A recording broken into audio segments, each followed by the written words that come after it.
justamente las personas que padecen este tipo de delirio van a experimentar extrañas sensaciones corporales y pueden llegar inclusive a decir que están muertos.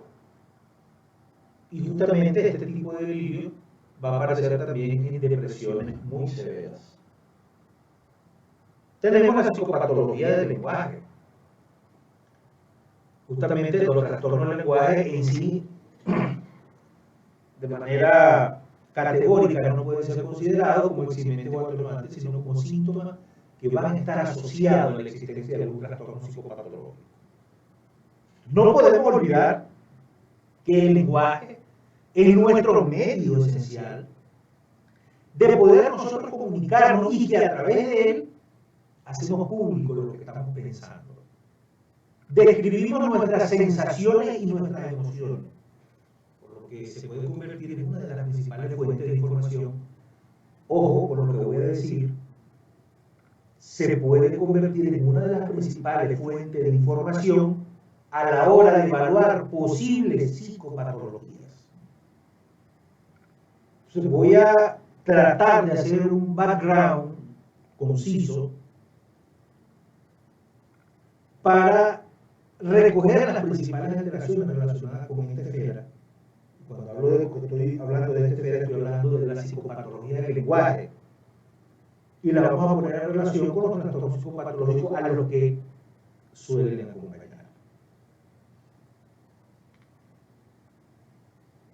En primer lugar, cuando hablo de trastorno del lenguaje, esta esfera justamente se pone en relación con los trastornos psicopatológicos a los que ellas van a ir acompañadas. Trastornos del ritmo, donde se habla del curso y la intensidad del lenguaje, que existe una modulación del tono, existe un discurso prólijo, un retardo del lenguaje, puede presentarse logorrea, lenguaje enfático, lo que se conoce como la verligeración,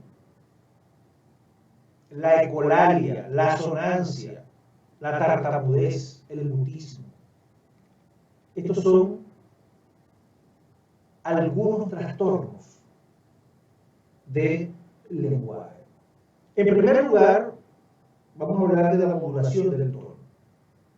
Y justamente tenemos que ver si existe un adecuado o inadecuado volumen del habla.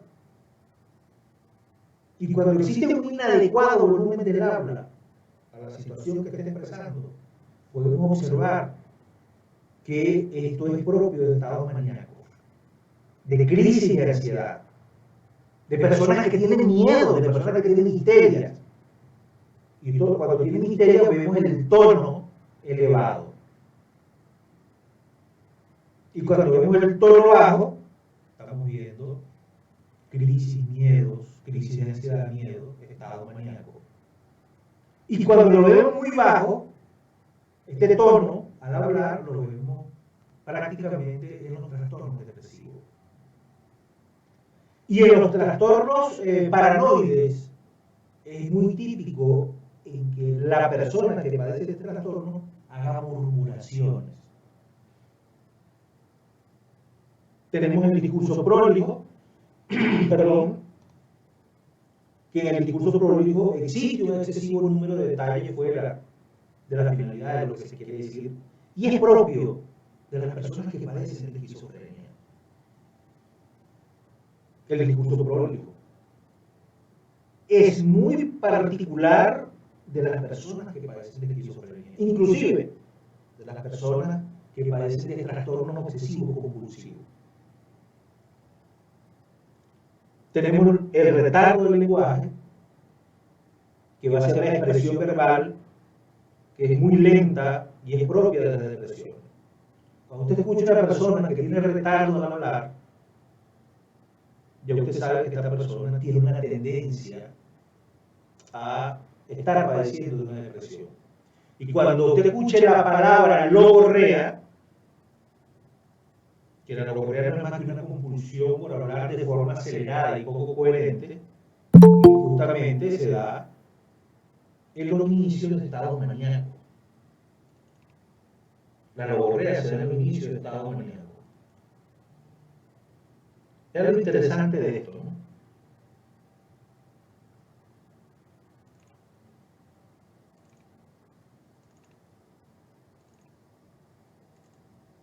Estamos hablando de la psicopatología del lenguaje.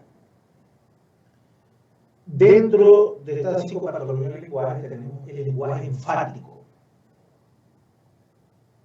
Y cuando usted escucha a las personas que hacen mucho énfasis, que hacen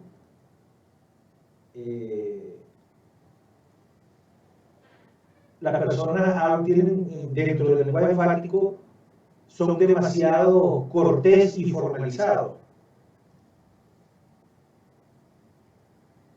Este tipo de lenguaje es típico de que la persona esté padeciendo alguna de las esquizofrenias. Tenemos la verbigeración, que no son más que las palabras y las frases que se repiten sin sentido. Y que justamente también se van a dar la esquizofrenia. Hay un video, no lo tengo a la mano, ¿no? Cuando hablamos de verbigeración, hay un video, yo no sé si es salvadoreño o es boliviano o ecuatoriano, que la persona la están entrevistando y él dice que él es un abogado físico y él tiene una novia princesa. Él es militar, él dice, yo soy militar, habla muchas incoherencias, ¿verdad? Esto es lo que se llama verbigeración. Él repite la frase, pero no tiene sentido. Entonces, esta persona es característica de padecer también de esquizofrenia. Tenemos la ecolalia, que no es más que la repetición de palabras o frases dichas por otra persona, y lo hace de manera perseverante. Y cuando usted escucha una persona que repite frases o palabras que es dicha por otra persona, es típico de las demencias, las esquizofrenias y los cuadros confusionales, cuando hablamos de ecolalia. Y cuando hablamos de asonancia, justamente las personas utilizan palabras de sonido similar a las que se quieren emplear, pero tienen un significado distinto, y es propio de las fases también maníacas, es propio de las fases esquizofrénicas residuales. Igualmente la tartamudez, donde se presenta la alteración del ritmo del lenguaje, que aparece en edades tempranas y que algunas veces puede ser pasajera, pero si perdura en edad adulta, suele tratarse de personalidades obsesivas compulsivas. Me acuerdo que yo tenía un profesor de Derecho, él se llama, yo me gradué de abogado en Venezuela, después hice mi convalidación acá en Nicaragua, y él se llamaba Luis, por cierto, era tocayo mío, y le decían Lulú, porque él, Luis Medina, como se llamaba él, creo que era. Entonces le preguntaban, ¿cómo se llama usted? Entonces él decía Luis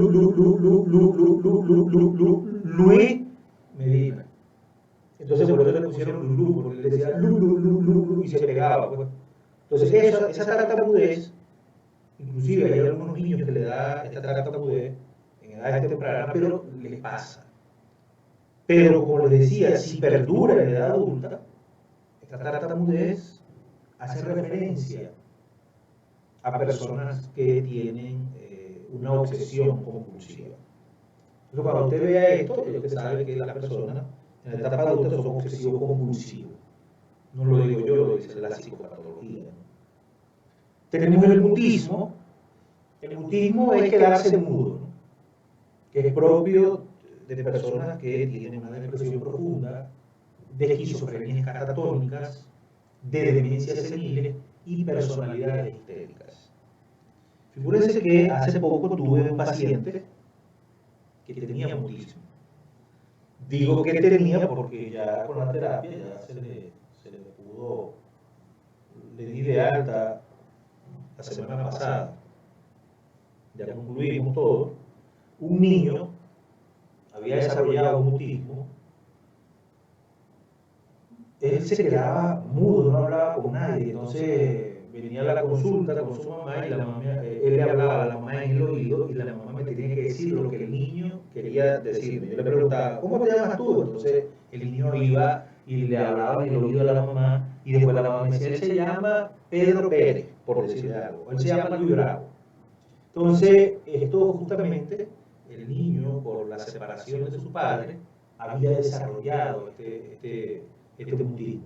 Y se da justamente, como lo explicaba, cuando la persona, o el niño, o el adolescente, presenta depresiones muy profundas.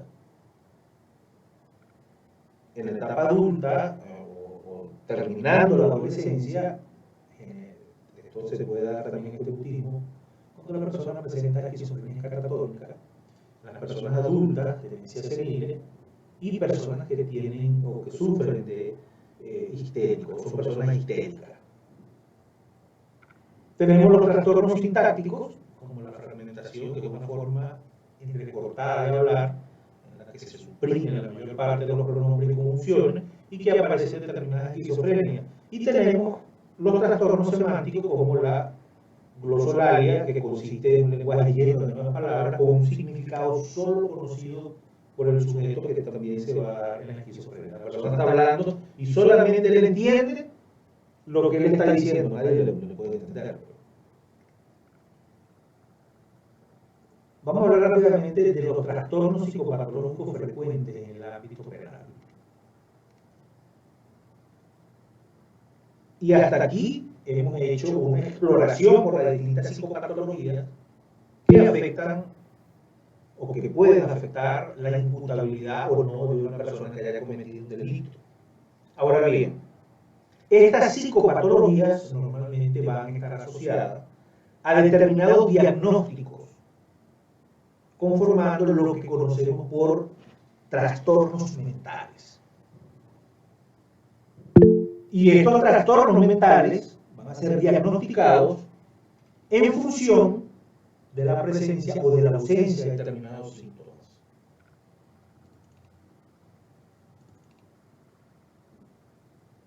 Adelante, Dayana. Gracias, doctor. Solo quería preguntar, cuando usted hablaba de la glosolalia, se me vino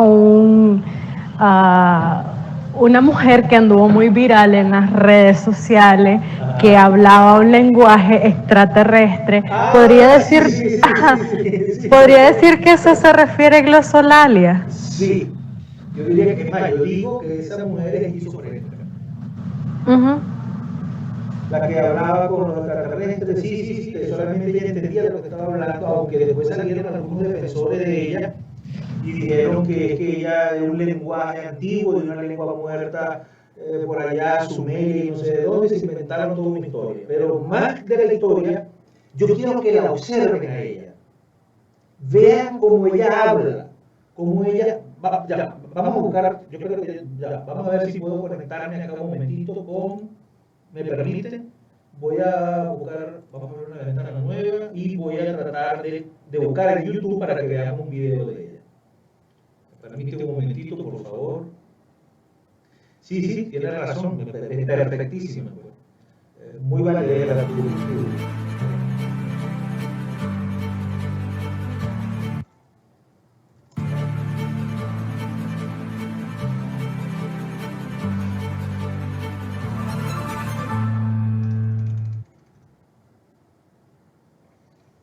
Admitámoslo, en la Escuela de Arquitectura.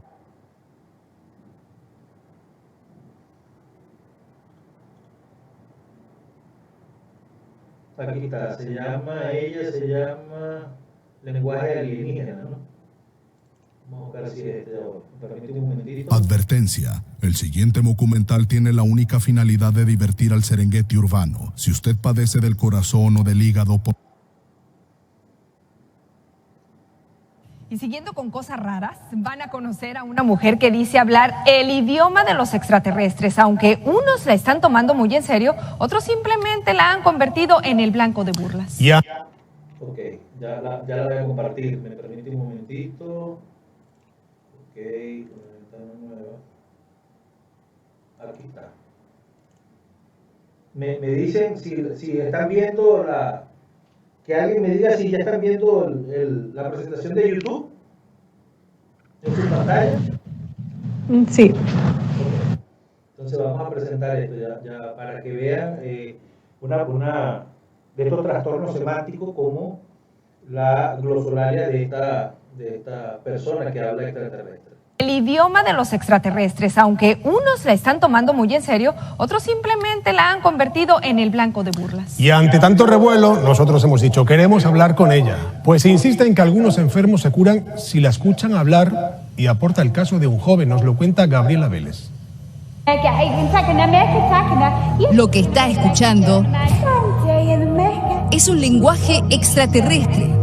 Eso asegura esta mujer que ha encendido las redes siendo blanco de bromas.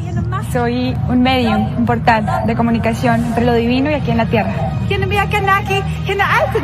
Transmito frecuencias al sonido, otras dimensiones, y lo traigo y lo mano aquí con mis bocas vocales y lo transmito aquí a la tierra. Mafe Walker es colombiana y en estos días visita las pirámides de Teotihuacán porque dice es un sitio de gran vibración. Aquí México tiene muchos portales.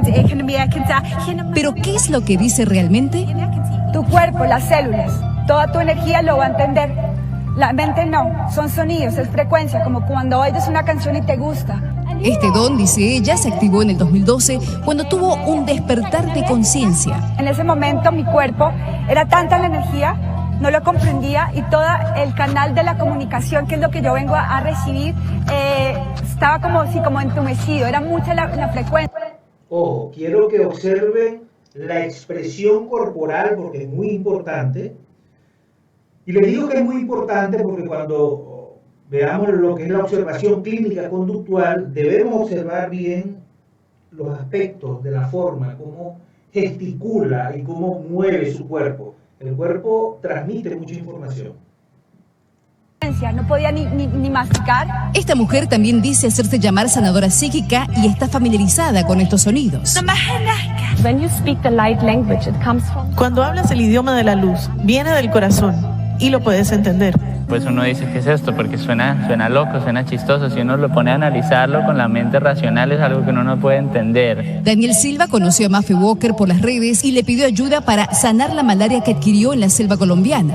Desesperado, tuvo una sesión telefónica con ella. Estaba mal y yo en ningún momento dudé ni quise opinar de ella, sino me entregué totalmente. Si hay algún órgano físico en el cuerpo que quiera elevar la frecuencia, inmediatamente estas ondas de sonido, la onda de sonido lo va a elevar y empieza al mismo órgano con sus células a mejorar.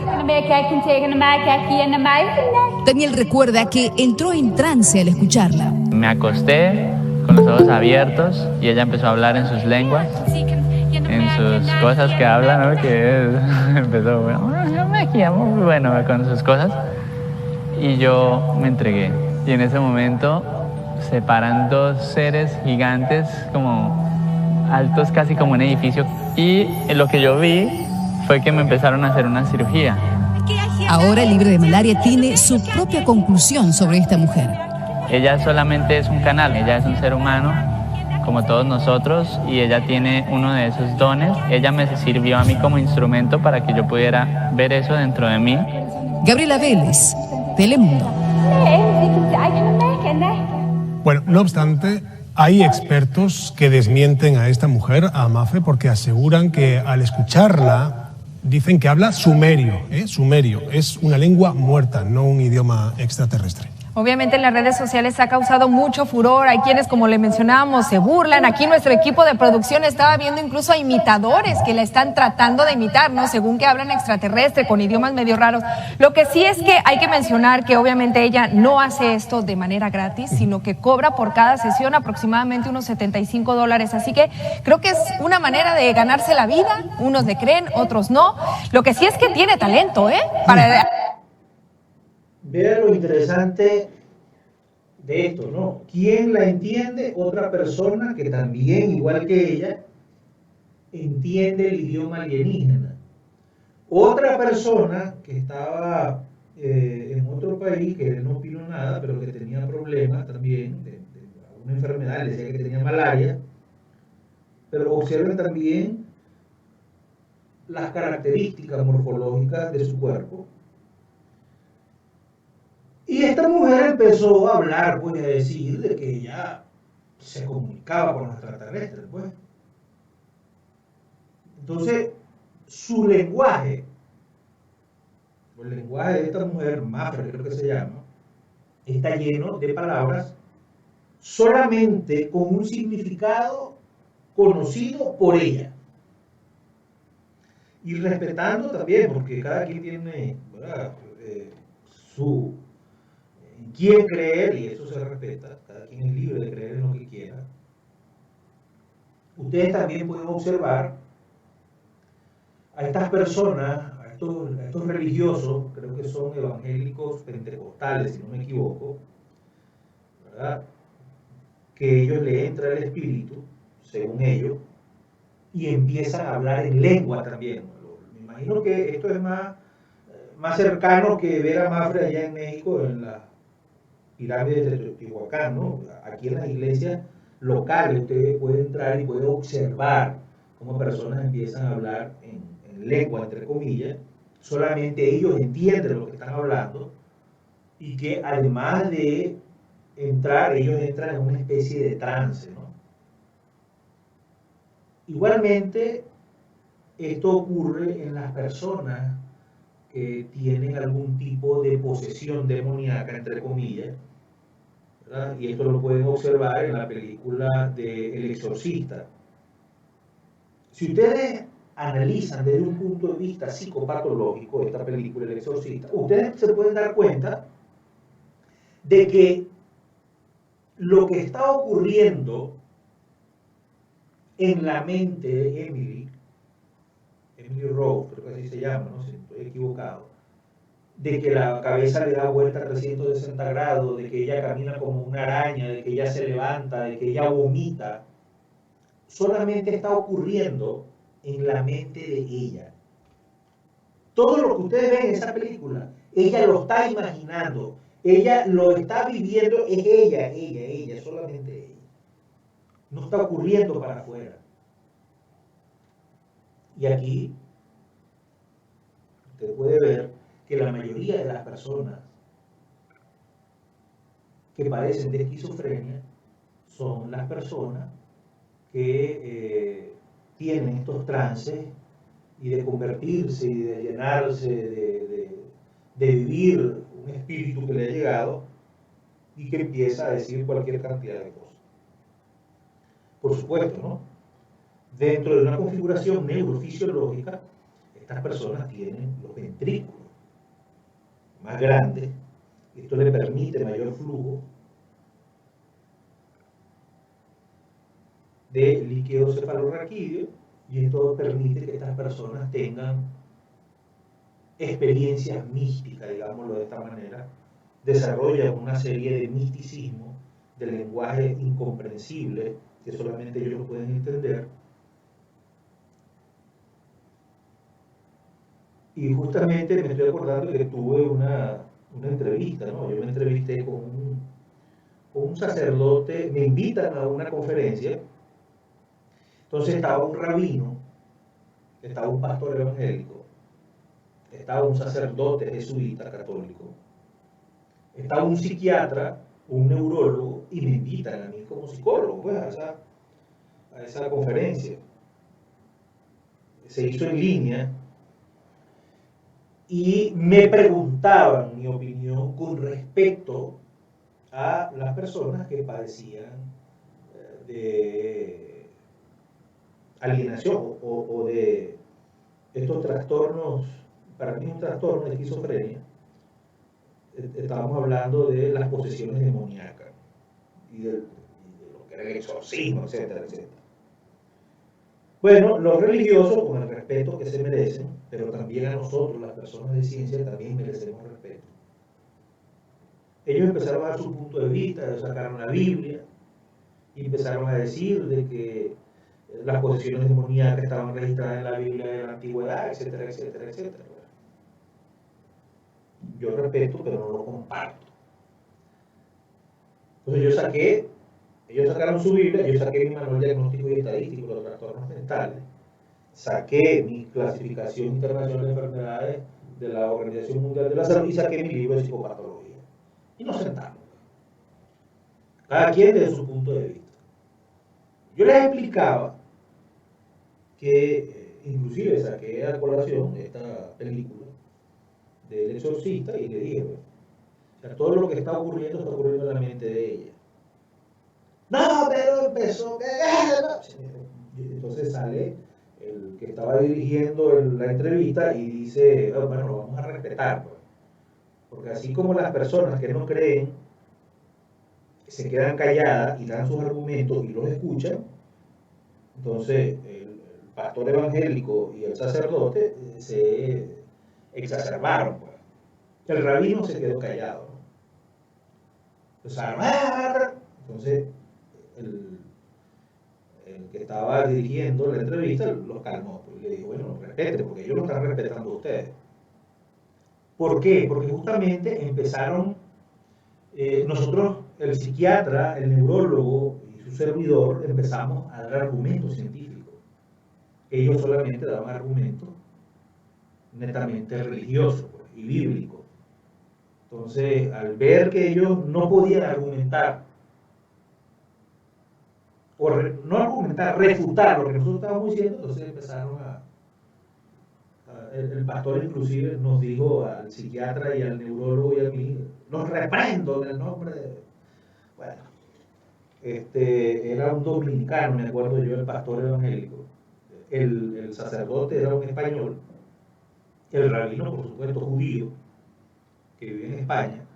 Entonces, cuando ya empezaron a de repente, entonces el señor, el que estaba dirigiendo la entrevista, le dice, mira, te agradecemos que respete porque si no te voy a sacar del programa. Programa que nos estaban entrevistando y le digo, si no te controla, le digo al pastor, va para afuera. Entonces, lo que les quiero decir con esto, y vuelvo a tocar, ¿no? Yo no sé si ustedes se han preguntado, pero la mayoría de las personas que le dan estas posesiones demoníacas son cristianos. Yo les pregunto, ¿han conocido un ateo que le haya dado una posesión demoníaca? Yo todavía no conozco a un ateo o una persona que no cree.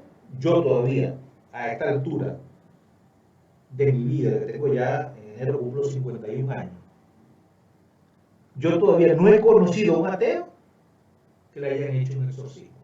Todavía no lo conozco. Y eso lo dijo el psiquiatra español. Y el neurólogo. El neurólogo es británico. Y el neurólogo dijo, no conozco todavía a la primera persona que le hayan hecho atea que le hayan hecho un exorcismo. Todavía no conozco al primero. Entonces, hay algo interesante, ¿no?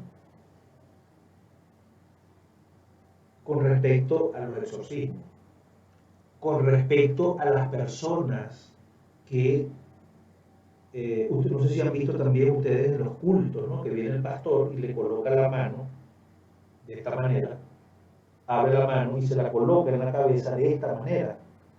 Observen la posición de lo que yo estoy haciendo. Observen mi dedo pulgar y mi dedo anular. ¿Dónde lo tengo? Estoy apretando las principales vías de flujo sanguíneo al cerebro. Miren, observen. ¿Y qué hago yo cuando aprieto esto? Y lo aprieto fuerte, duro, y muevo la mano de esta manera y lo tiro para atrás. Además de eso, quiero que lo analicen, porque estamos hablando de psicopatología. Quiero que analicen, ¿no? Desde un punto de vista científico, ojo, dije, respetando las creencias religiosas de cada quien. Algo interesante. En la mayoría de los centros religiosos donde ocurre esto, estoy hablando de todas las religiones, Babalao, religiones africanas, cristianas evangélicas, escuchen, siempre hay un sonido. La música tiene una influencia muy profunda en nuestros pensamientos, en nuestro cerebro, la función. Y más cuando se dan de manera sostenida. Usted escucha un tambor, tum, tum, tum, tum, tum, tum, tum, tum, tum, y que ese tum, tum se mantiene sostenido y no baja la frecuencia. Tum, tum, tum, tum. Eso lo hacen mucho los chamanes, los brujos, que usan un tamborete, ¿no? Igualmente, lo que practica la religión yoruba, los africanos, los cubanos también, que es la influencia del santerismo, ¿no? Ahora, otra de ellas es en estos cultos evangélicos, cuando usted escucha tingui, tingui, tingui, tingui, tingui, tingui, pero de manera sostenida. Usted escucha que el ritmo se mantiene, tin, tin, tin, tin, tin, tin, tin, tin, tin, tin, tin, tin, tin, tin, tin, tin. Eso tiene un efecto en el cerebro y esto produce trance. Además de la música sostenida, te agarra estos líderes religiosos, te apretan el flujo de sangre, parte del flujo de sangre del cerebro, te tienen de esta manera y te tiran para atrás. Y la persona entra y empieza, ¿verdad?, a también a entrar en un estado de trance. Entonces es importante, respetando la creencia religiosa de cada quien, que nosotros conozcamos estos aspectos de la cognición, de la mente del ser humano. Porque esto nos va a permitir a nosotros poder hacer diagnósticos para conocer los trastornos mentales, para poder establecer las características, conocer sus síntomas, sus signos, para nosotros poder hacer excelentes exámenes.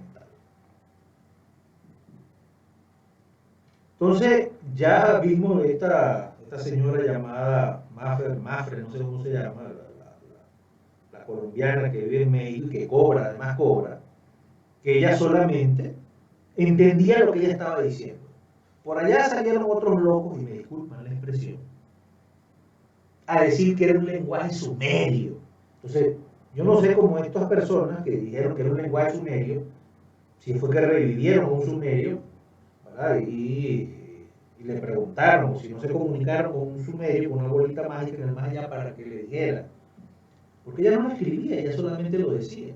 Entonces salieron otros por allá a decir, a opinar de manera burda, barata, a dar opiniones sin sustento, a decir que era un lenguaje sumerio.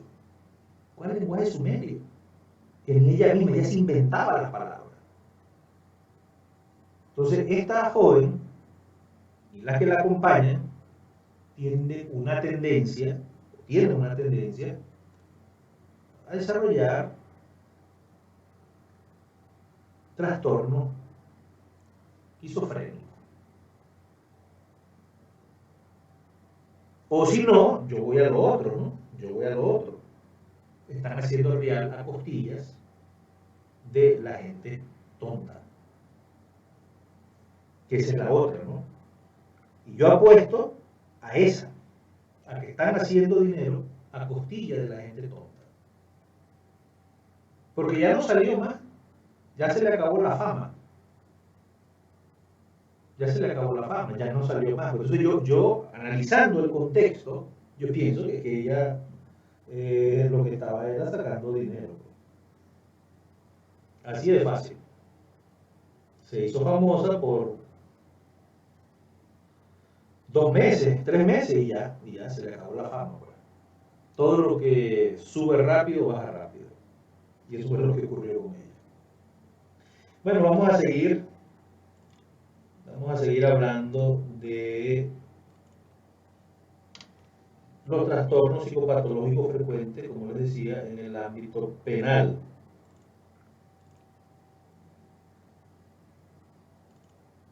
Ok.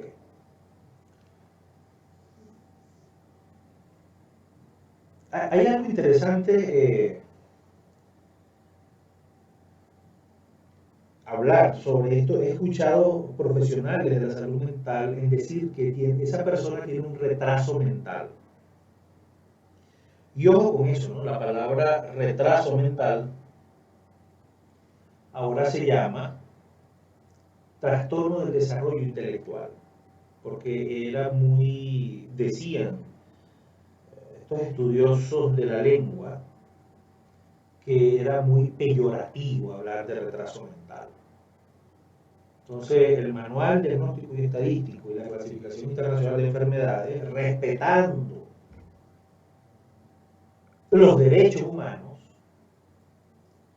cambiaron la palabra retraso mental por trastorno del desarrollo intelectual.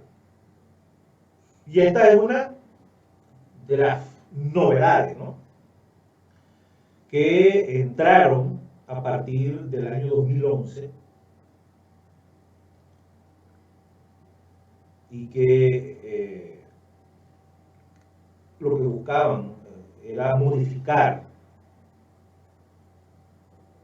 hacer una nueva clasificación diagnóstica más útil,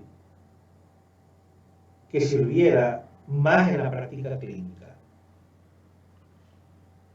Y hay algo interesante, ¿no?, con este trastorno del desarrollo intelectual, que además se va a entender como la capacidad intelectual significativamente inferior al promedio, y que se va a establecer diversos grados de retraso en la función del coeficiente intelectual que se vaya a obtener como un mínimo a 70. Su inicio se traduce ante los 18 años de edad y va a implicar alteraciones adaptativas al entorno, su medio ambiente, y que la presencia de trastornos mentales asociados suele ser entre 3 y 4 veces mayor que la observada en una población normal. Se puede presentar el déficit cognitivo, específicamente en el pensamiento concreto, generando dificultades de aprendizaje y de atención, generando una inmadurez afectiva y una escasa tolerancia a la frustración, inclusive un deficiente control de los impulsos. ¿Qué delitos están asociados, ¿no?, a este trastorno del desarrollo intelectual? Justamente suelen tratarse de actos impulsivos y escasamente meditados, ¿verdad?, destacando estas personas que padecen de este trastorno del desarrollo intelectual, justamente como carecen de ese control de impulso, sus actos se ven relacionados contra la libertad sexual. Estas personas pueden hacer exhibicionismo, pueden hacer abusos sexuales de poca gravedad, pueden realizar pequeños hurtos o pequeños robos, pueden inclusive incendiar, y por supuesto los delitos de lesiones contra la vida caracterizados por esa impulsividad que ellos tienen. ¿Qué implicaciones jurídicas pueden tener? Bueno, en el ámbito jurídico se solía hablar del trastorno del desarrollo intelectual como la oligofrenia, la idiocia, la invisibilidad, la debilidad mental. Y para poder aplicar la eximente se va a requerir de la existencia de una enfermedad y de una no comprensión de sus actos. Normalmente se suele eximir de responsabilidad si el trastorno del desarrollo intelectual es profundo, o se puede generar una eximente incompleta si el trastorno del desarrollo intelectual es moderado, y un atenuante por analogía si es leve. Entonces, en estos últimos casos, si existe otro trastorno psicopatológico asociado que vaya a incidir sobre la comprensión de los hechos, entonces también se puede contemplar la eximente. Ahora sí vamos a entrar en los trastornos de la personalidad. Yo creo que en las primeras clases yo hablé un poquito del trastorno de la personalidad y decía justamente que la personalidad, y voy a hablar de manera muy significativa, ¿no? Cuando hablamos de personalidad muy categórica, quiero que sepa que nos estamos refiriendo a un patrón de pensamientos, nos estamos refiriendo a un patrón de conductas, de sentimientos, que son únicas y que son muy particulares en un ser humano. Es decir, van a ser aquellas características que persisten a lo largo del tiempo y a través de las situaciones que nos hacen distinguirnos de los demás y que nos llevan a relacionarnos con nuestro medio ambiente. No se trata de algo individual, sino prácticamente de un todo integrado, con componentes biológicos, con componentes sociales, con componentes innatos y con componentes aprendidos. Y el problema va a surgir cuando este patrón de funcionamiento se torna fijo, se torna inflexible, se torna persistente y se va a tornar desadaptativo, y que va a provocar en la persona un malestar clínicamente muy significativo. Va a ocasionar un deterioro social, un deterioro laboral y de otras áreas importantes de la actividad de la persona que padece este trastorno de la personalidad. Y en este caso, justamente, estaríamos hablando de un trastorno de la personalidad. ¿Cuáles son los componentes de la personalidad? ¿O qué es la personalidad? Bueno, vamos a hablar de primero qué es la personalidad y después vamos a hablar de los componentes. La personalidad es la forma de ser de cada quien y la conforman tres elementos: el temperamento, el carácter y las actitudes. El temperamento va a ser el factor psíquico constitucional innato en la materia prima psíquica, y con esa nosotros nacemos. Esa va a ser la forma. Tenemos el carácter, la forma o la manera de comportarnos, influido por la educación, influido por las relaciones interpersonales y el mundo o el medio ambiente que nos rodea. Ese va a ser el contenido. Y tenemos las actitudes. Las actitudes no es más que la predisposición de reaccionar frente a determinado objeto. Reaccionamos a determinadas situaciones, reaccionamos a determinadas personas y tiene tres elementos: el elemento cognitivo, el elemento afectivo y el elemento conductual.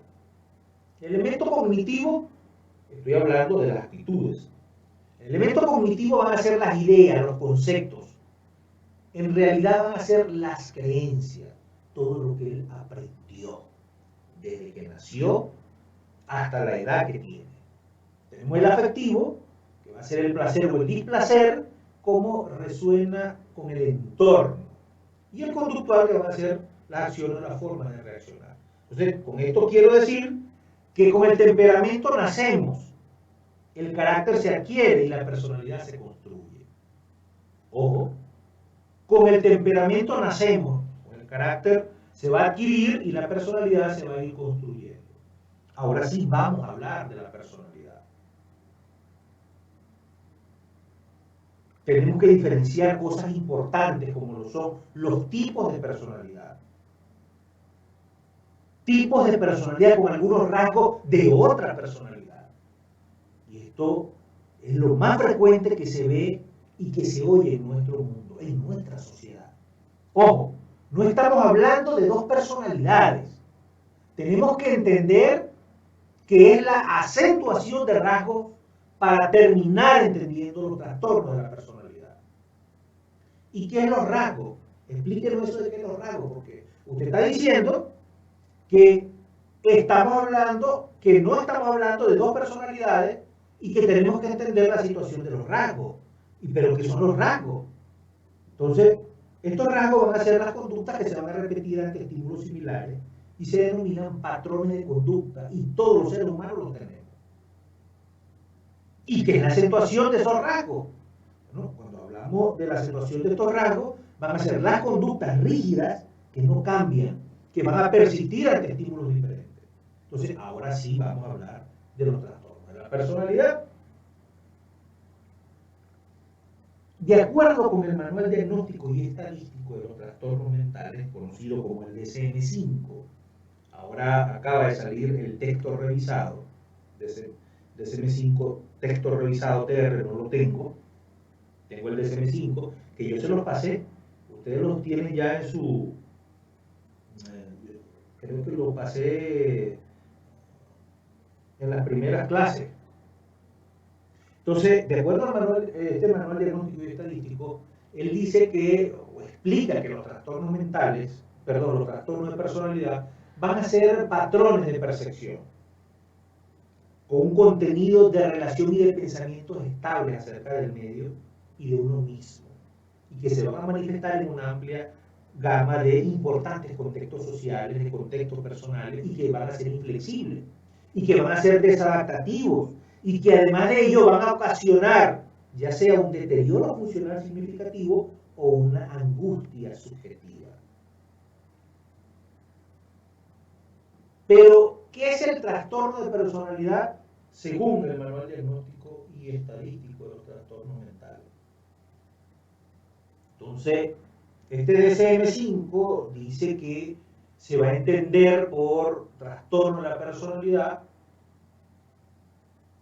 unas pautas inflexibles de comportamiento que se van a apartar de las expectativas culturales que tiene la persona y que se van a manifestar por una forma peculiar de percibirse a sí mismo, de él percibir a los demás, de él percibir el entorno, y así como por presencias inclusive de alteraciones afectivas que van a afectar a la actividad interpersonal y al control de los impulsos de esta persona.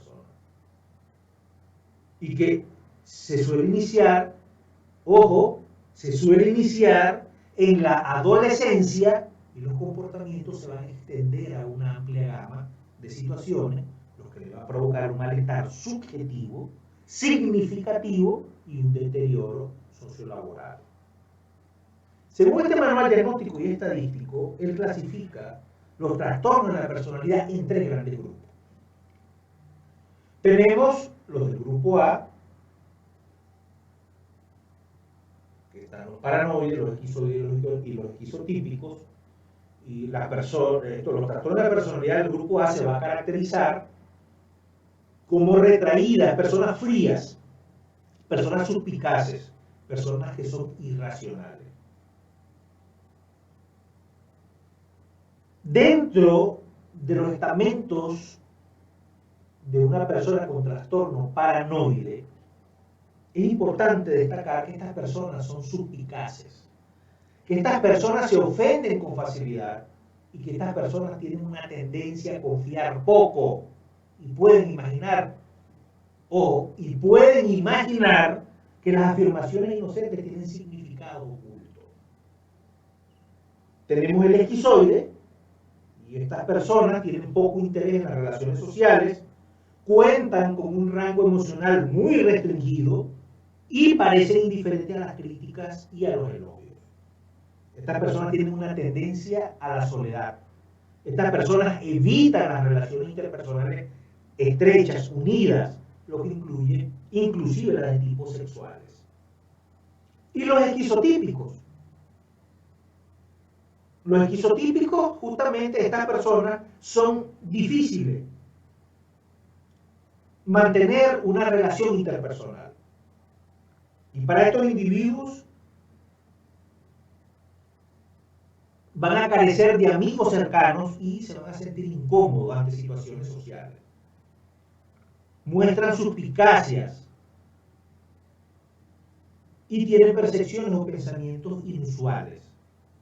Tienen un lenguaje excéntrico y desarrollan un afecto inapropiado. Tenemos la del grupo B. Recuerden que cuando yo inicié, dije que los trastornos de la personalidad, el Manual Diagnóstico y Estadístico la clasificaba en 3 grandes grupos, A, B y C. Dentro de los trastornos de la personalidad del grupo B, estas personas tienen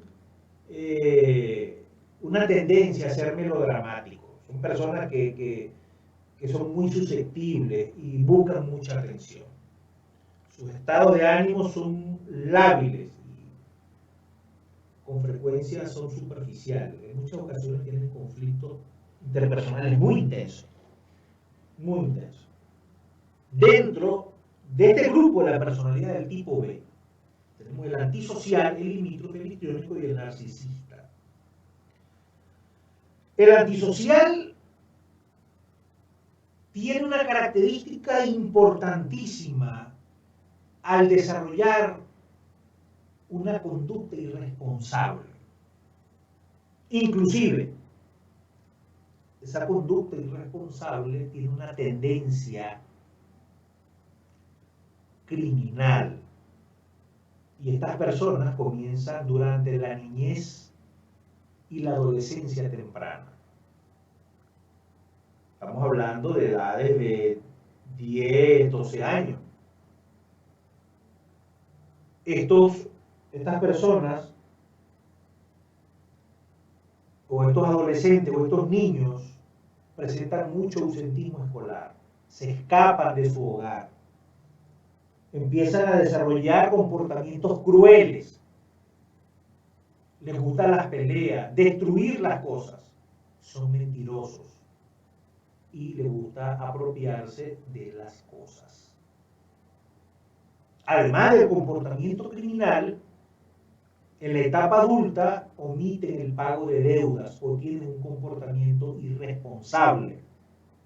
Actúan de manera impulsiva, ojo, y no muestran remordimiento por su comportamiento. No muestran remordimiento por su comportamiento.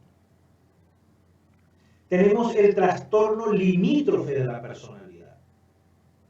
Estas personas son impulsivas, adoptan comportamientos que les generan daño, como aventuras sexuales, gastos inapropiados, consumo excesivo de sustancias y de comida. Tienen un afecto inestable. En muchas ocasiones muestran ira intensa. Se sienten vacíos, se sienten aburridos. Intentan evitar de manera frenética el abandono. Sienten incertidumbre en torno a quienes son y carecen de la capacidad de mantener relaciones interpersonales estables. Ojo, carecen de la capacidad de mantener relaciones interpersonales estables. Son estas personas que padecen de este trastorno de la personalidad limítrofe. Tenemos al histriónico, y en este caso el histriónico son personas que necesitan tener atención.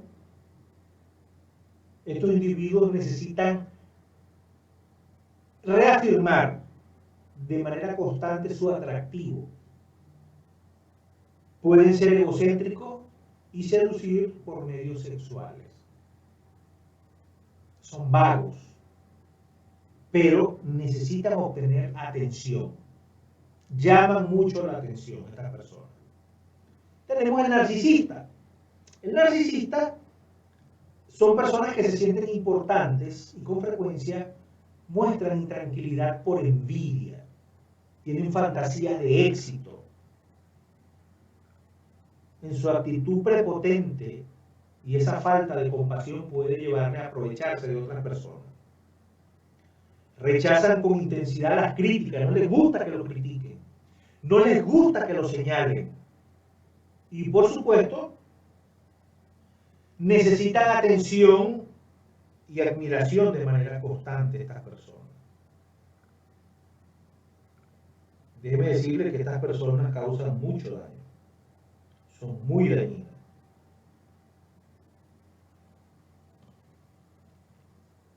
Y tenemos los trastornos de personalidad del grupo C. Estas personas tienden a mostrarse ansiosas, muy tensas, y con frecuencia con un control demasiado extremo. Dentro de ellas tenemos la evitación, el dependiente y el obsesivo compulsivo. Y cuando hablamos de evitación, estas personas son tímidas, se sienten heridas con mucha facilidad, no les gusta que las critiquen,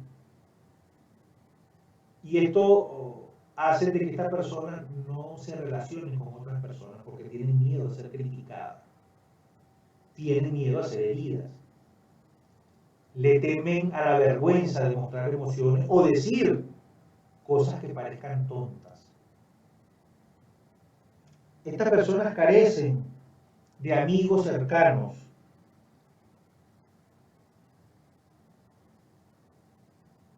Y implican realizan actividades de implicancia a generar o exagerar, digámoslo de esta manera, que no hagas eso porque eso te puede cortar, te puede dañar, te puede por no te montes una moto porque te puedes caer, todas estas actividades, estas personas las evitan porque maximizan, digámoslo de esta manera, los posibles riesgos que puede generar. Pues. Tenemos los dependientes, y estos individuos necesitan trastornos de la personalidad dependiente, estos individuos necesitan la aprobación de otros. Incluso estas personas se muestran de acuerdo con quienes saben que están equivocados. Estas personas le tienen miedo al abandono. Se sienten desamparados cuando están solos y se sienten destrozados cuando sus relaciones íntimas terminan. El dependiente. La crítica los hiere con facilidad e incluso se ofrecen de manera voluntaria para realizar tareas desagradables con la finalidad de ganar el favor de otro.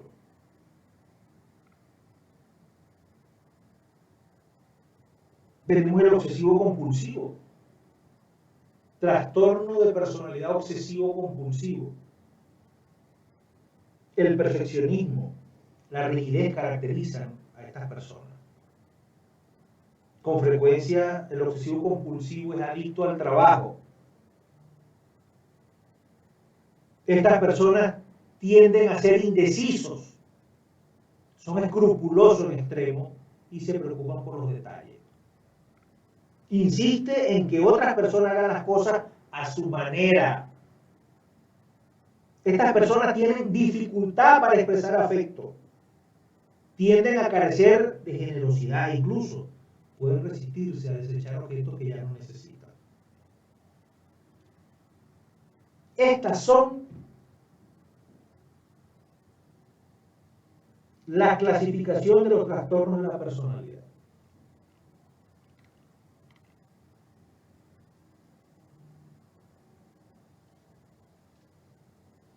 Todos los violentos y agresivos tienen algo en común respecto a su conducta y va a ser su infancia. Y va a ser su infancia. Y de esto, cuando hablemos de la neurobiología, del comportamiento violento y del comportamiento criminal, vamos a entrar en detalle a estudiar estos aspectos. Ya entrando en los trastornos de personalidad, vamos a ver sus implicaciones jurídicas y los delitos que están asociados. Y justamente, como les decía, que por trastornos de personalidad, según el Manual Diagnóstico y Estadístico número 5, se entiende unas pautas inflexibles del comportamiento que se apartan de las expectativas culturales de una persona y que se manifiesta por una forma peculiar de percibirse a sí mismo, a las demás personas y al entorno. Y esto, ¿verdad?, genera alteraciones afectivas que van a inferir en su actividad interpersonal y en el control de sus impulsos.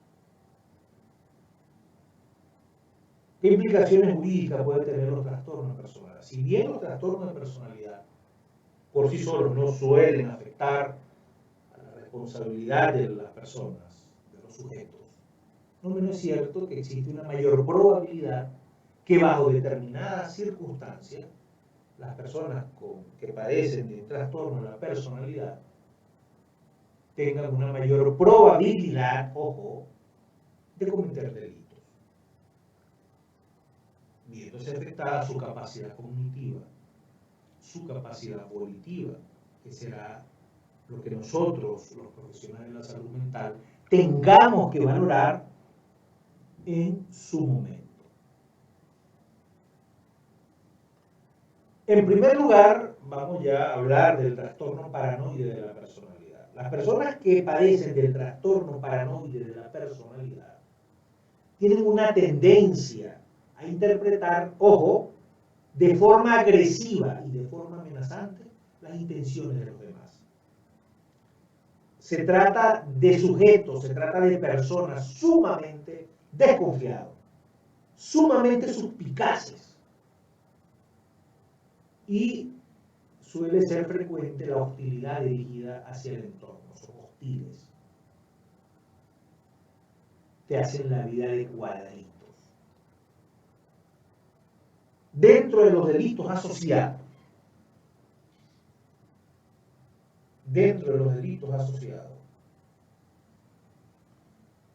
suelen realizar acusaciones falsas contra familiares.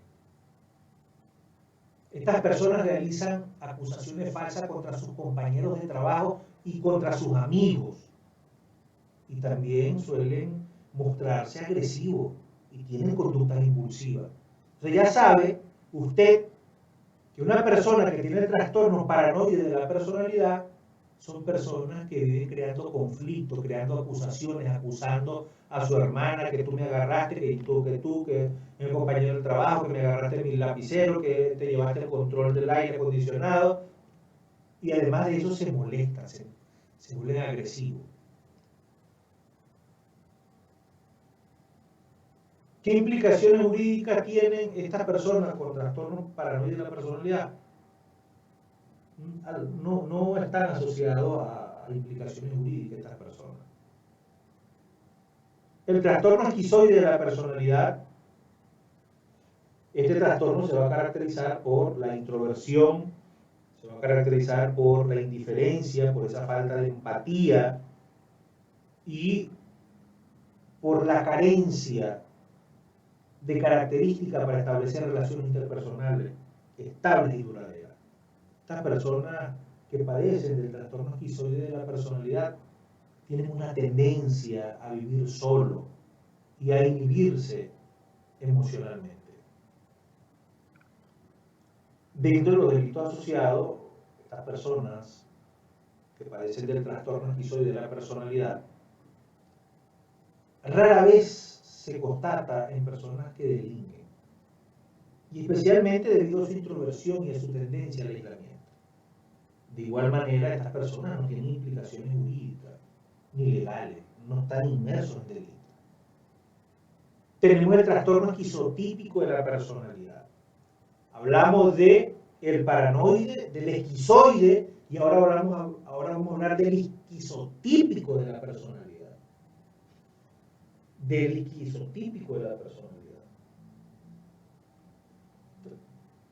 Estas personas tienen una fuerte introversión, tienen ideas autorreferenciales, tienen pensamiento mágico, tienen un pensamiento supersticioso y también tienen una tendencia al aislamiento social y emocional.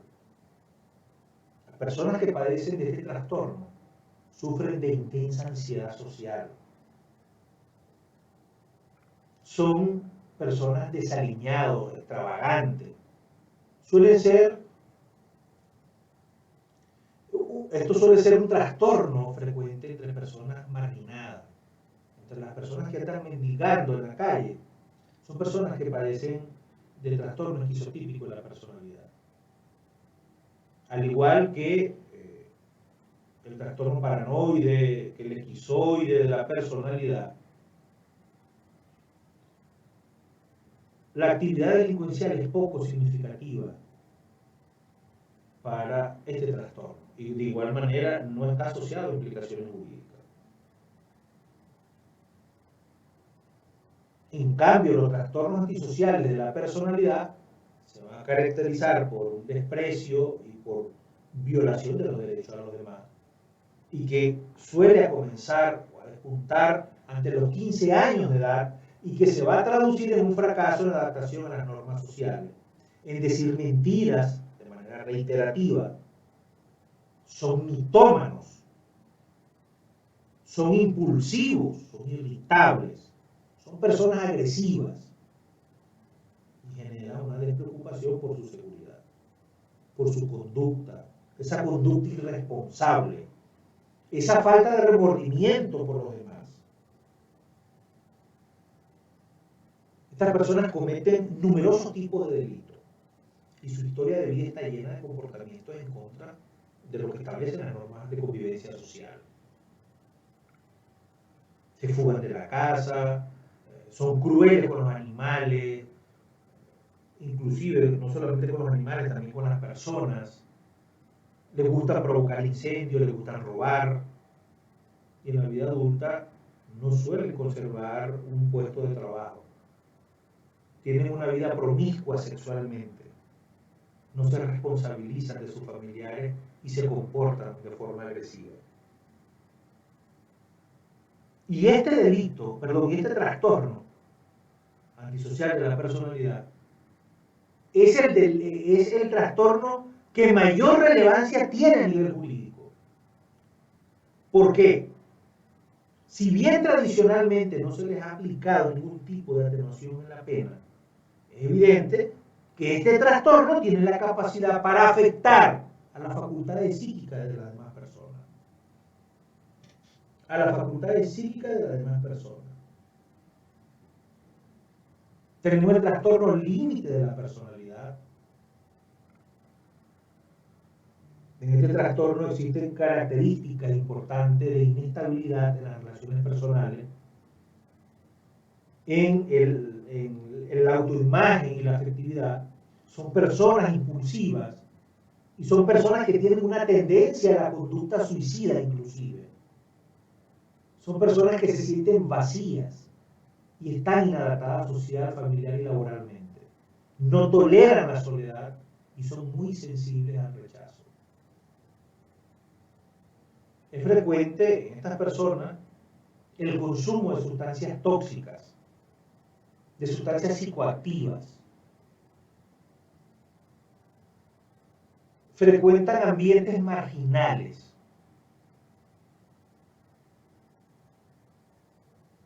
Tienen una tendencia a la prostitución.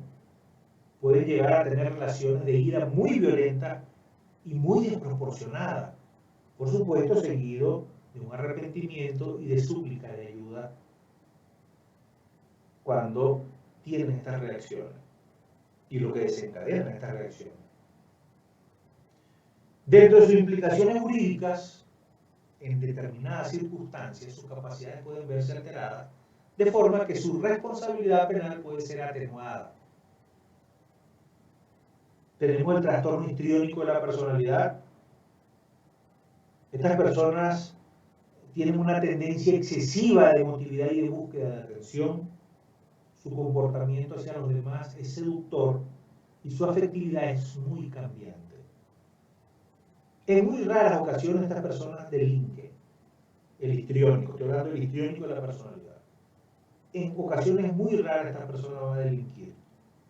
Y si tienen algún comportamiento en este sentido, no es más que para llamar la atención de los demás. Igual no tiene asociado implicaciones jurídicas. Y tenemos el trastorno narcisista de la personalidad. Y cuando hablamos del trastorno narcisista de la personalidad, podemos observar que estas personas tienen una necesidad de admiración y además de eso, carecen de empatía. No aceptan bien las críticas ni los fracasos.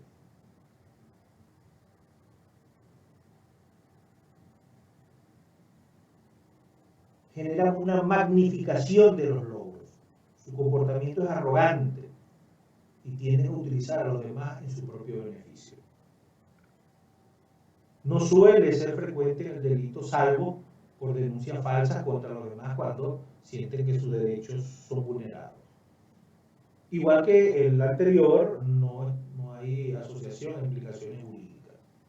Tenemos el trastorno evitativo en la personalidad, donde existe de manera muy marcada una inhibición social. Estas personas se suelen sentir inferiores a los demás, de tal forma que evitan las actividades que supongan responsabilidad o que requieran interacción con otros. Y estas personas están muy necesitados de afecto y son muy sensibles al rechazo. Al igual que el trastorno de esquizoide, su tendencia al aislamiento hace que su probabilidad sea muy baja en delinquir. Y dentro de las implicaciones jurídicas, en determinadas circunstancias, sus capacidades pueden verse alteradas de forma que su responsabilidad penal puede ser atenuada. Y tenemos el trastorno por dependencia de la personalidad. Estas personas son muy sensibles a la desaprobación social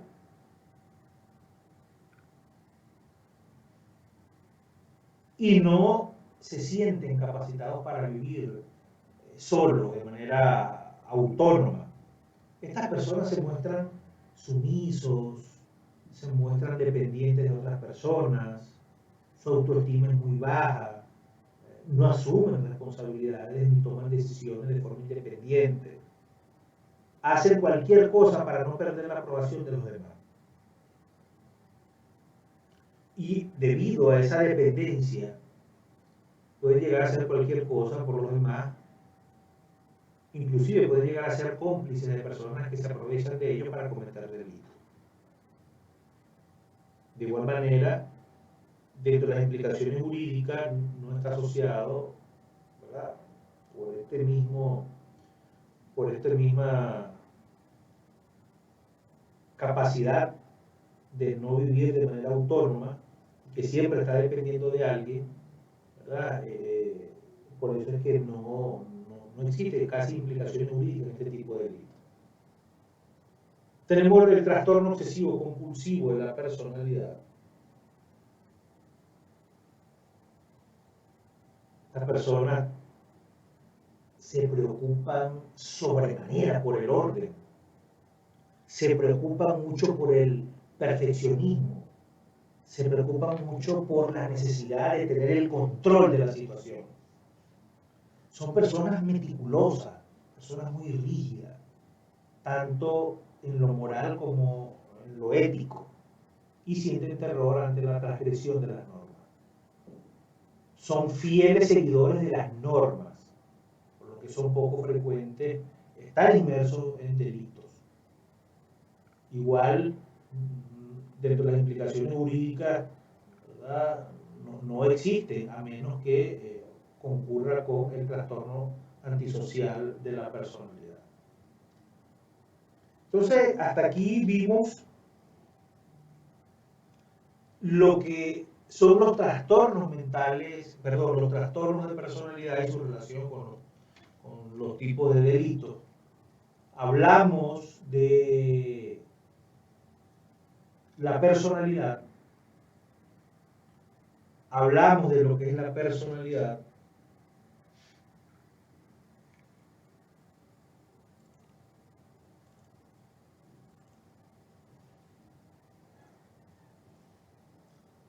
hablamos de cada una de las características que conforman la personalidad.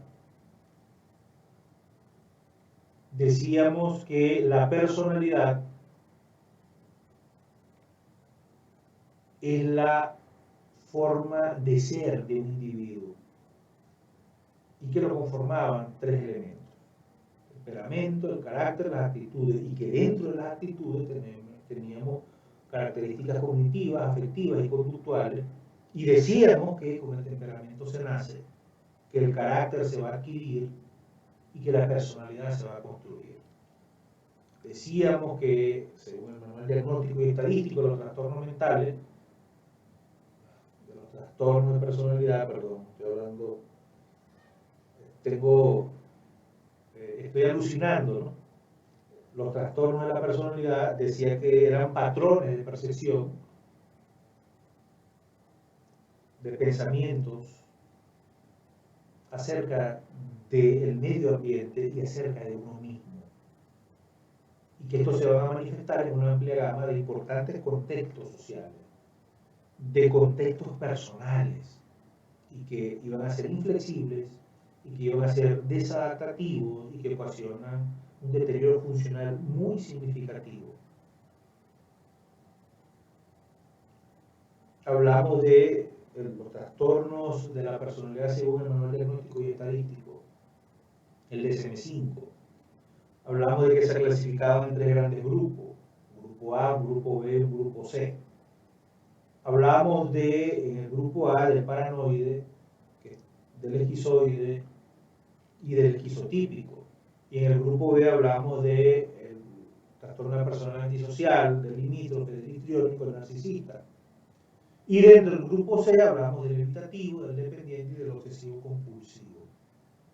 También hablaba, ¿verdad?, de que todos los violentos y todos los agresivos tienen algo en común respecto a su conducta y es su infancia. Al sufrir violencia severa en edades tempranas, influye en la predisposición de generar una mente criminal. Y son los 3 periodos importantes de la vida: 3 años, 5 años y 13 años de edad. Si una persona es violentada en estos 3 periodos, genera estrés. Y este estrés produce de manera excesiva una hormona llamada cortisol en el organismo, y que esta hormona va a afectar el desarrollo y la maduración de estructuras cerebrales como el hipocampo, la amígdala cerebral, el hipotálamo. Y que la amígdala cerebral es una pequeña estructura del cerebro que tiene que ver en el ser humano y en otros mamíferos con el procesamiento del miedo. Por ejemplo, cuando tenemos un accidente automovilístico, la emoción del susto que nos llevamos va a quedar guardado en la amígdala cerebral. Y la amígdala cerebral juega un rol muy importante en traumas, en emociones, en trastornos emocionales, en depresiones y en muchas patologías. Que no se preocupen que de estas estructuras del cerebro vamos a hablar bastante.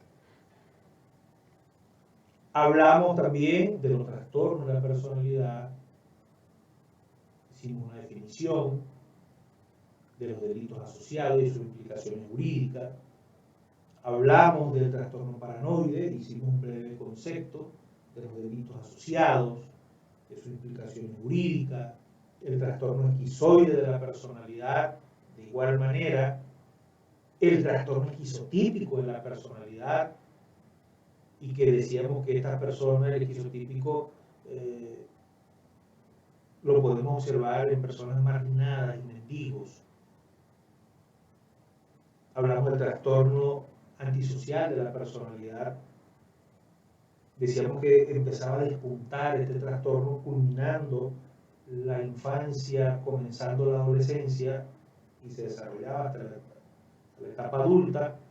Decíamos que este trastorno está caracterizado por la violación de los derechos de los demás, por la agresividad, por la impulsividad y por la falta de remordimiento. Inclusive, este trastorno antisocial de la personalidad lo asocia mucho con los psicópatas, que de esto también tenemos una clase para hablar solamente de conducta psicopática. Que no se preocupen. Tenemos el trastorno límite de la personalidad. Hablamos del trastorno histriónico de la personalidad. Decíamos que el histriónico, estas personas buscan atención, tienen mucha emotividad y su comportamiento hacia las demás personas, las personas que los rodean, es seductor y su afectividad es muy cambiante. Hablamos del narcisista, que también necesitan admiración y falta de empatía. Decíamos que no aceptan críticas. Ellos magnifican sus logros. Decía también que su comportamiento era arrogante y tienden a utilizar a los demás en su propio beneficio. Hablamos del trastorno evitativo de la personalidad. Hablamos del trastorno por dependencia de la personalidad. hablamos del trastorno obsesivo compulsivo de la personalidad y los delitos asociados y sus implicaciones jurídicas.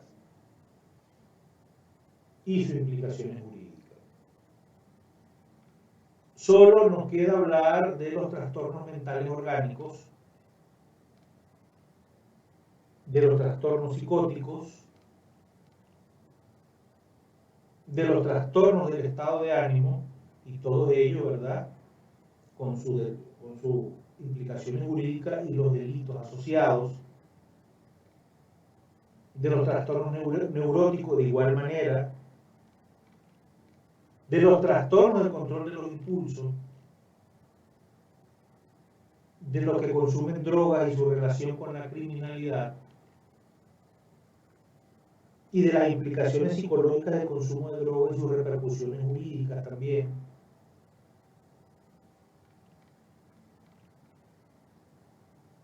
Y la simulación y los trastornos facticios.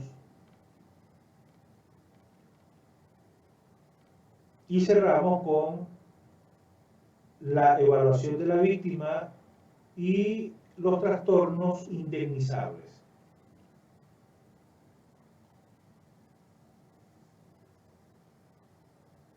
También vamos a hablar de manera muy somera sobre las secuelas y víctimas de delitos violentos, y también vamos a hablar de los trastornos psicopatológicos más frecuentes que estas personas llegan a desarrollar.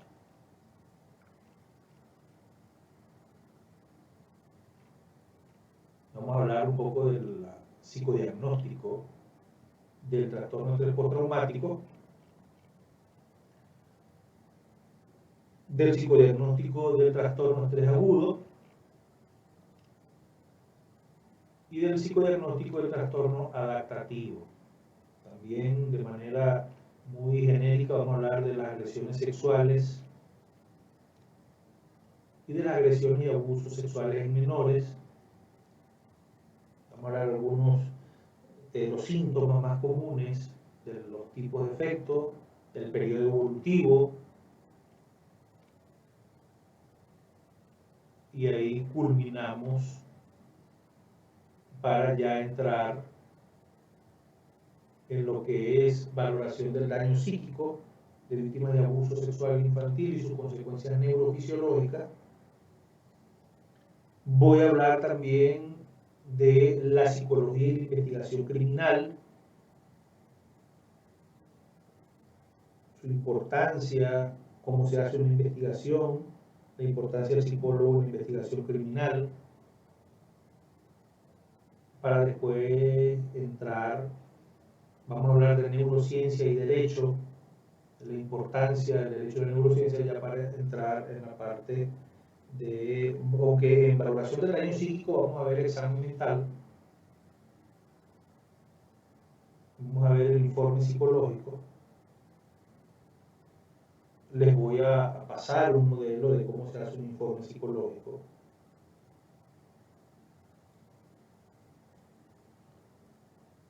Y vamos a hacer informe psicológico también.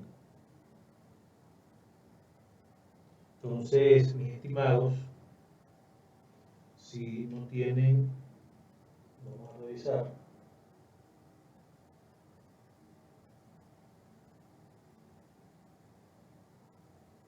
Ok, aquí hay una pregunta de la doctora Vera. Consulta, doctor, usted acaba de decir que Nicaragua tiene presencia entre las Naciones Unidas en psicopatología forense. ¿En qué consiste eso? Las Naciones Unidas, en vista de los problemas a nivel mundial, se ha dedicado a estudiar el cerebro y su funcionamiento, las repercusiones, por qué el ser humano delinque, por qué el ser humano roba, por qué el ser humano asesina, por qué el ser humano viola. Todos estos aspectos las Naciones Unidas, desde hace aproximadamente 20 años, está preocupado por el comportamiento del ser humano a nivel mundial, a nivel global. Desde hace aproximadamente 30 años se sabe más del cerebro que en toda la historia de la humanidad. La Organización de Estados de la Comunidad Europea y las Naciones Unidas, ellos están certificando a nivel internacional expertos en el área de psicopatología forense. Y cuando hablo de lo que engloba la psicopatología forense, es justamente al conocimiento científico, cómo son sus métodos a la hora de esclarecer determinados delitos. Estos delitos que son cometidos por personas y la relación que tiene de manera directa con los estamentos penales. Sí, como te decía, yo fui de la primera concertación de las Naciones Unidas en entrar a certificarme como psicopatólogo forense. Nos certificamos de toda Latinoamérica. Solamente uno de México, de Centroamérica solamente estaba un costarricense, mi persona, un panameño, de El Salvador no había ni de Guatemala. Solamente un panameño, uno de Costa Rica y yo de Nicaragua. De México habían 2, de Colombia, Venezuela, Brasil y de todos los países de Sudamérica. De Cuba no había, de República Dominicana sí, de Puerto Rico también. De Estados Unidos había uno que vivía en Miami y de ahí hasta Argentina.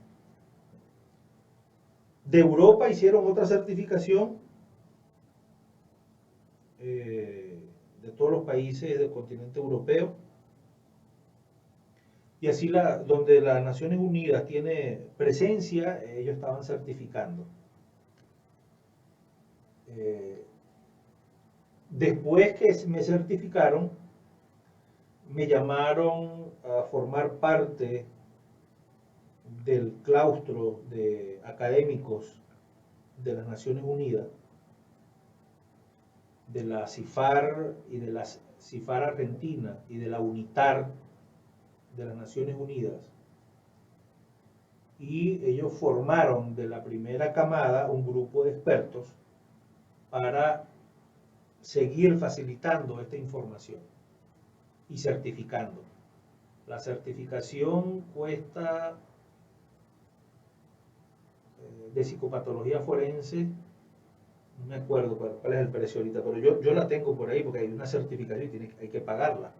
Entonces, cuando te gradúas, te hacen un examen y vas a quedar registrado en una base de datos a nivel internacional, y cuando ellos requieran de tu participación a nivel local o a nivel internacional, ellos te van a llamar. Entonces, eso es a grandes rasgos lo que es esta certificación de las Naciones Unidas. Los ateos no creen ni en ángeles ni en demonios. Así es, los ateos no creen en nada. Ni en ellos mismos creen los ateos. Adelante, Ligia. Sí, adelante, Ligia. Puedes hacer uso del micrófono.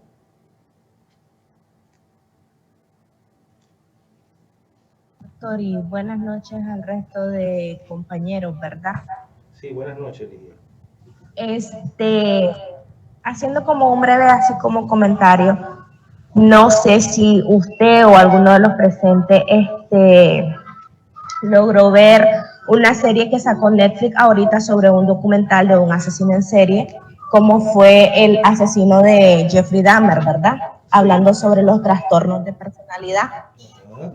Era un asesino en serie que mataba a las personas y cometía canibalismo, ¿verdad? Sí. Entonces era una persona, según viendo los episodios, era una persona que no le gustaba estar solo.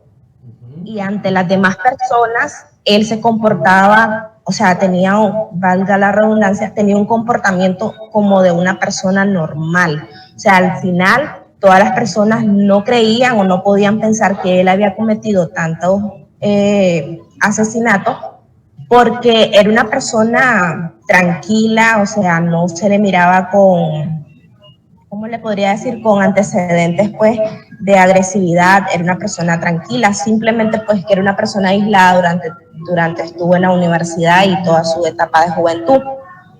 Le pregunto como para quedar un poco clara, porque yo no soy psicóloga, ¿verdad? Y entonces en estas cositas de los trastornos y estas cositas, a mí me gustaría saber qué tipo de trastorno pudo haber presentado esta persona, porque en realidad, o sea, si usted mira a una persona o el comportamiento y analiza el comportamiento de una persona, vos podés ver buscando pautas, bueno, esta persona es narcisista por el comportamiento, o esta persona tiene, es esquizoide o algún trastorno, pero con esta persona no se lograba identificar. Y es hasta el día de hoy, yo le digo, yo no he podido identificar qué tipo de trastorno pudo haber tenido él.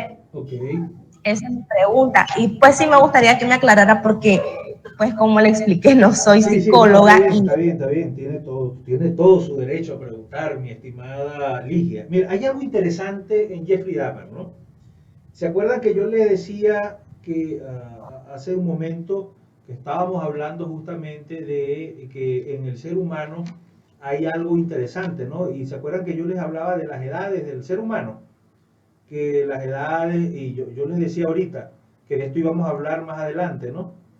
Que las edades tempranas van a jugar un papel, la infancia del ser humano juega un papel fundamental en el comportamiento de Jeffrey Dahmer. Entonces, si viste bien la serie, puedes observar que Jeffrey Dahmer, su mamá consumía sustancias psicoactivas. El papá de Jeffrey Dahmer trabajaba y cada vez que él llegaba a la casa se conseguía a la mamá embarazada de Jeffrey Dahmer bajo los efectos del consumo de alcohol o de pastillas. No sé si pudiste observar eso. Y el papá de Jeffrey Dahmer le decía otra vez tú, borracha, y la insultaba y le decía de todo. Ahí ya tenemos la primera identificación con respecto a Jeffrey Dahmer, ¿no? ¿Qué pasa cuando Jeffrey Dahmer nace y empieza a tener esa ausencia de la figura paterna? No sé si te pudiste dar cuenta de que Jeffrey Dahmer siempre estaba con el papá y siempre él sentía un rechazo de su mamá. La mamá lo rechazaba, le decía, tú no, y lo apartaba de la vida de ella, le pegaba, lo maltrataba, etc. Entonces, el diagnóstico psicopatológico de Jeffrey Dahmer es necrofilia. En primer lugar, porque comía estas personas. Los cadáveres, la sangre, los órganos que él extrajo y los guardaba en su reino. Además de eso, Jeffrey Dahmer padecía de trastorno límite de personalidad, trastorno esquizotípico de personalidad, trastorno psicótico y por ende una dependencia al consumo de sustancia psicoactiva. Entonces, Jeffrey Dahmer tenía una alteración y una conjunción de muchos trastornos. ¿Por qué? Porque justamente todo lo que él vivió, la ausencia, la soledad, todo empezó a afectar. Y hay algo interesante, no sé si lo pudiste observar. Bueno, yo leí el libro de Jeffrey Dahmer, ¿no? Antes de la película. Jeffrey Dahmer, él salía cuando era niño con su papá y su papá lo llevaba a disecar animales. Entonces, todos esos animales que estaban muertos, entonces el papá le explicaba y le enseñó a Jeffrey, ¿verdad?, a hacer disección, a quitarle los órganos. Entonces, Jeffrey Dahmer, al sentir en sus manos esa textura que tienen los órganos, de todas maneras, yo le hice un análisis psicopatológico a Jeffrey Dahmer, yo lo tengo en mi Facebook personal, yo lo voy a descargar y se lo voy a pasar para que usted lo pueda ver y pueda analizarlo. Entonces, justamente este joven tuvo muchas carencias en la etapa de la niñez y de la adolescencia. Y de esto vamos a hablar, no quiero adelantarme porque tengo una clase especial, para explicarle los comportamientos que nosotros acabamos de estudiar desde un punto de vista de la neurociencia, de la neurobiología, lo que ocurre de manera interna en la conjunción de sentimientos y emociones, cómo se producen alteraciones físicas y fisiológicas en el organismo, y esto desarrolla comportamientos criminales, comportamientos anómalos. Entonces, ya te dije la caracterización a grandes rasgos de los trastornos de este señor, pero yo le hice un análisis más profundo y se los voy a pasar, ahorita se los voy a pasar, lo tengo en mi Facebook personal, ahí lo coloqué, porque yo siempre vivo colocando análisis en el TikTok.